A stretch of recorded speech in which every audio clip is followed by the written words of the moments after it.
We've all been there. We've all been hurt by someone, maybe a friend, a partner, or even a family member. The pain of their actions, their words, maybe even their silence, can leave a mark on our hearts. It feels justified to hold on to that pain, to let it become anger, resentment, bitterness. We tell ourselves that they deserve our anger, that we're entitled to our bitterness. But the truth is, holding on to that pain, it doesn't hurt them. It hurts us. It keeps us tethered to the past, to the person who hurt us, unable to fully move forward and embrace the joy and peace we deserve. So how do we break free? How do we forgive even when it feels impossible?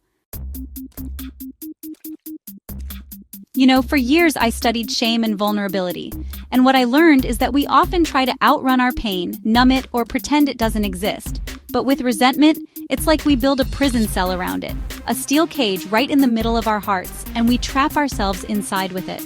We replay the hurt over and over again, each time reinforcing the bars of our own making. We tell ourselves stories about how wronged we were, how deeply we were wounded, and we cling to those stories as if they were life rafts. But here's the truth. Resentment is like drinking poison and expecting the other person to suffer. The reality is, they may not even be aware of the depth of your pain. They might have moved on, oblivious to the weight you carry. And there you are, shackled to the memory of their actions, living in the shadow of their transgression. I've heard it said that forgiveness is a gift you give yourself. And it's true. It's not about condoning what happened or saying it was okay. It's about acknowledging the pain, honoring your experience, and then making the conscious choice to let go of the bitterness that's poisoning your heart. Think about it this way. When we hold on to resentment, we give the person who hurt us power over us. They continue to occupy space in our minds, dictating our emotions, shaping our reactions. Forgiveness is about reclaiming that power, about taking back control of our own narrative. It's about choosing to define ourselves not by the hurt we endured, but by the resilience we embody as we choose to heal. It's a process, a journey, and it won't happen overnight. There will be days when the anger flares up again, when the pain feels fresh. But each time you choose to forgive, to let go, to step out of that emotional prison, you take another step towards freedom. And that, my friends, is a journey worth taking. Forgiveness. It can feel like such a huge mountain to climb, right? Like this impossible task, especially when the wound is deep. But I truly believe that the path to forgiveness, to healing, it starts with ourselves. First and foremost, acknowledge your pain. Don't try to bury it or minimize it. Let yourself feel it fully without judgment. Write it down, talk to a trusted friend, express it through art. Give yourself permission to grieve what you've lost, the innocence, the trust, the sense of safety. Next, and this is important, remember that forgiveness is for you, not for them. It doesn't mean condoning their actions or saying that what they did was okay.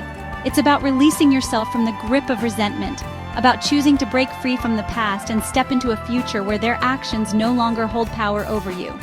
Now, I know what you might be thinking. Easier said than done, Brene, and you're right. It's not easy, but it is possible. And it starts with a simple shift in perspective. Instead of focusing on the other person, on their actions, their apologies, or lack thereof, turn your attention inward.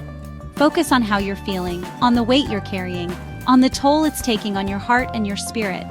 Then, and this is the hard part, start letting go. Not for their sake, but for yours. Imagine releasing a helium balloon filled with all the anger, the hurt, the resentment.